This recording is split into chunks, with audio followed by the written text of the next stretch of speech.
moto proprio i-contempt nyo. O kaya, merong isa sa inyong magmumosyon na i-contempt para matuto yung bugay niyo. Attorney Sal, ano po sa tingin nyo ang iba pang pwede nilang gawin? Yun nga, if ever nga na payagan na i-disclose yung mga bank information ni VP Sara. Wala na. Alam pa bang gagawin nila? Ang magiging remedyo lang nila kung isama yung SALN ng mga nakaraan, hindi pa siya impeachable officer. Yun ang pwede. Grave abuse yung pumayag. Impeachment court. Pwedeng tumakbo sa Korte Suprema. Ayan. Ayan, maraming salamat po, Attorney Sal. At meron pa isang issue, Attorney Sal. Ito, nangyari before pa nga nung oral arguments. Dahil pumalag ang ilang senator judges sa pahayag ni NBI Director Melvin Matibag na paiimbestigahan nito yung hosting sa Pilipinas nung nakaraan pang 2019 Southeast Asian Games. Alamin natin kung ano nangyari sa report ni MJ Mondehar. Well, nakarating sa amin, may titingnan kami rito, may kailangan kami imbestigahan dahil nakarating kami rito, bilyon-bilyon pala yung pumasok dito na pera na unliquidated.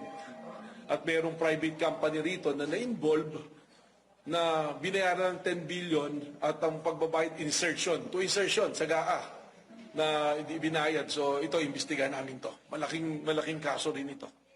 Umabot na sa Senate Impeachment Court ang ilulunsad na investigasyon ng National Bureau of Investigation kaugnay sa 2019 hosting ng SEA Games. Lumabas ang pahayag matapos punahin ni Senator Judge Alan Peter Cayetano ang hiling ni NBI Director Melvin Matibag na mauna siyang tumistigo sa impeachment trial.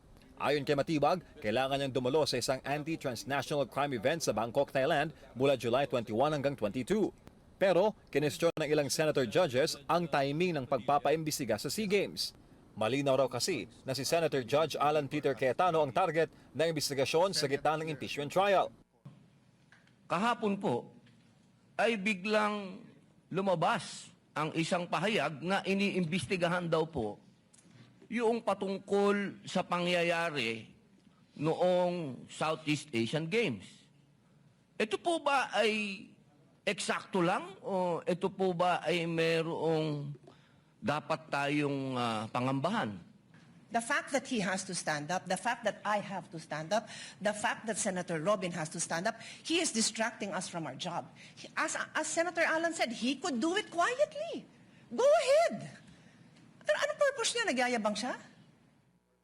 Ayon kay Matibag, sisiyasatin ng NBI ang halos 10 billion pesos na pondo para sa pagpapatayo ng New Clark City Sports Complex na ginamit noon sa SEA Games. Anya, nananatiling unliquidated o wala pang pinal na ulat sa paggastos sa naturang pondo. May mga dokumento rin umanong nakuha ang NBI na nagpapakitang ibinigay ang proyekto sa isang pribadong kontratista nang walang public bidding. Yung sinasabi niyang infrastructure na walang bidding, first of all, the procurement law has many modes of procurement. So don't make it appear sa public na just because walang bidding, may anomalya na to. Gid pa ni Cayetano, wala siyang kinalaman sa mga infrastructure project ng SEA Games. Nagbitiw na raw siya noon bilang kalihim ng DFA upang tumakbong kongresista. Kaya malabo raw maiugnay siya sa usapin ng congressional insertions. Hindi rin umano siya miyembro ng Kongreso noong panahong iyon. Dun sa sinasabi niyang infrastructure, it was done by the BCDA. The chairman of the BCDA is one of the closest advisors of the president now. The president of the BCDA is one of the closest advisors and is a secretary now. And he said medyo kaduda tong kumpanya na nanalo walang bidding. If I'm not mistaken, it's the same company who's making the City Hall of Pasig. Ha? So, I mean, if they want to investigate, go ahead. But by mentioning the organizing committee of the SEA Games, ako po chairman nun. Hindi ito ang unang pagkakataon na nagkaroon ng sagutan sa Cayetano at Matibag. Noong Mayo, nagkainitan sila matapos tangkaying ipatupad ng NBI ang ICC arrest order laban kay Senator Ronald Bato de la Rosa sa loob mismo ng Senate plenary. Nung bonding iyon ay nangyari rin ang Senate siege kung saan idinawit ng ilang senador ang NBI. Para sa minority senators, tila unti-unting nababawasan ang kanilang hanay habang nagpapatuloy ang impeachment proceedings. 3 na ang nabawas ngayon sa Senate Minority Bloc. Nakakulong na sina Senators Jingo Estrada at Rodante Marcoleta. habang hindi pa rin mahagilap si Senator De La Rosa kaugnay ng ICC warrant. Sa mga oras na ito, hindi ko po alam kung ito ba ay eksakto lang na nangyayari o ito po ba ay sinasadya. Katulad po ng pagkakakulong ng ating dalawang senator judge na si Senator Jinggoy Estrada at si Senator Rodante Marcoleta. But definitely, we've been speaking about this, binabawasan talaga kami. Iniisa-isa, even yung mga vlogger na malapit sa administrasyon, sabi, 2 down, 3 down, may kasunod na. Di ba? Director, hindi mo kami natibag. So wag mo try itibagin tong representation na to o itong impeachment court because what you're doing is not helping. At pag-isipan natin na gano'n na lang, pag may pinatawag tayo sa witness stand, abangan natin na magpe-press kung ano-ano pagsasabi tungkol sa atin. Para sa Diyos at sa Pilipinas kung mahal, MJ Mondihal, SMNI News. Ayan, Attorney Sal. Maraming nagulat nun kahapon, Attorney Sal, kasi nga yung mismong news item ay galing pa po sa SMNI News Channel. Ano pong masasabi ninyo sa isyong yan, Attorney? Alam mo, nung pinag-uusapan nila yung kahapon, Hmm. isa lang ang komentaryo ko, katabi ko, si Billy Gay, sabi ko, kung hindi content nyo, kasi lumalabas nga, nagbibigay itong si Matibag ng mga pahayag na ang dating, tinatakot mo yung mga judges, o yung isang judge na involved sa sinasabi niyang anomalya. Na pag ikaw gumawa ng mga kung ako pahihirapan mo doon bilang testigo, meron kang kararatingan.